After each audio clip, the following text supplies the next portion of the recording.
We speak a lot of slang here in America.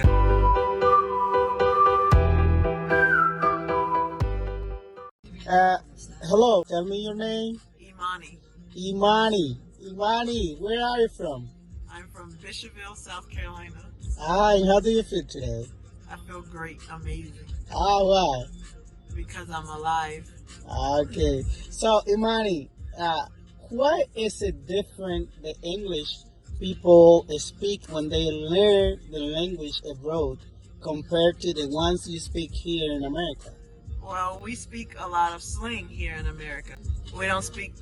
I don't feel like we use proper or formal English a lot of times. So sometimes when we're conversing with foreigners, it's different because what we say is different. Like I'll say, that ain't right, or that's not true, and then our dialect is also different. We have different ways of saying things, like tomato, there's different dialects and different ways to say things as well that can confuse someone coming from a different country who's just learning formal English.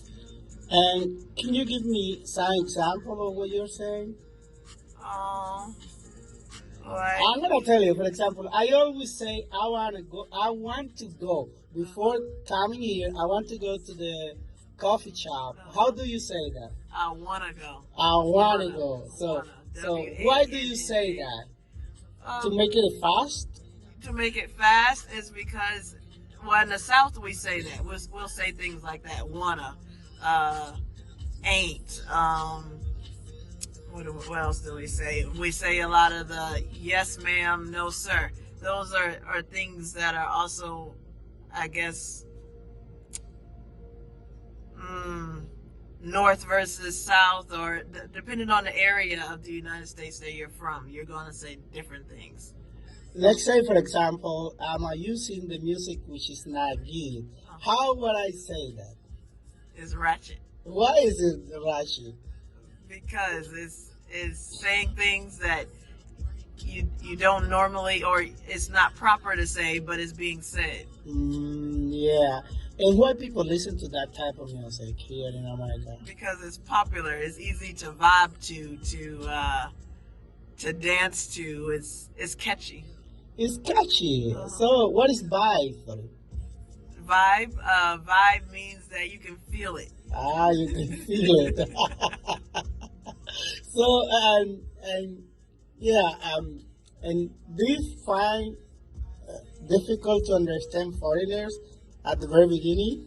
Only when certain words are used that are uncommon, that we don't commonly use. Like you all use words that are more formal, or that we haven't used in a long time. I can't think of an example right offhand, but it's just different wording. Okay, so you go straight to the point, and we go around and around to tell things.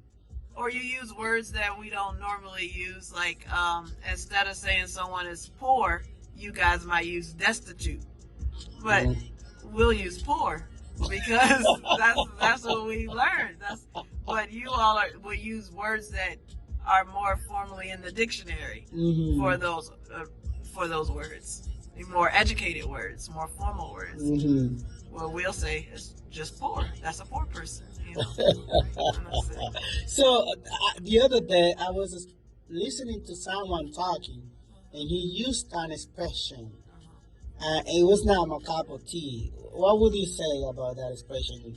Do you use it, or is very ancient? Yes. Don't you use it anymore? We still use that, but it's more of a older term. So you'll know that ages someone. If they say that's not my cup of tea, they're either older or maybe in their 30s to 40s. It's aging you. So you're not going to hear anybody in their 20s say, that's not my cup of tea. They'll say sip tea, that's the new thing, like drink tea if something's going on, but that's not my cup of tea. So it's very ancient. So. Yes. So what you are trying to say is that the language is always getting updated as well. Yes. Because the new generation are using the language in a different way. Absolutely. And that's why we in a foreign community we are not conscious about it, because it's not what the books say. Absolutely. Okay, so let us know some expression you normally use, let's say with your students, or maybe you use with your friends or home. For example, how do you talk about someone that needs to be silent instead of saying silent? Well, if I'm just telling them, I will say, be quiet. Be quiet is very formal. Very formal. Tell me the informal one. I know. Informal. I'll say,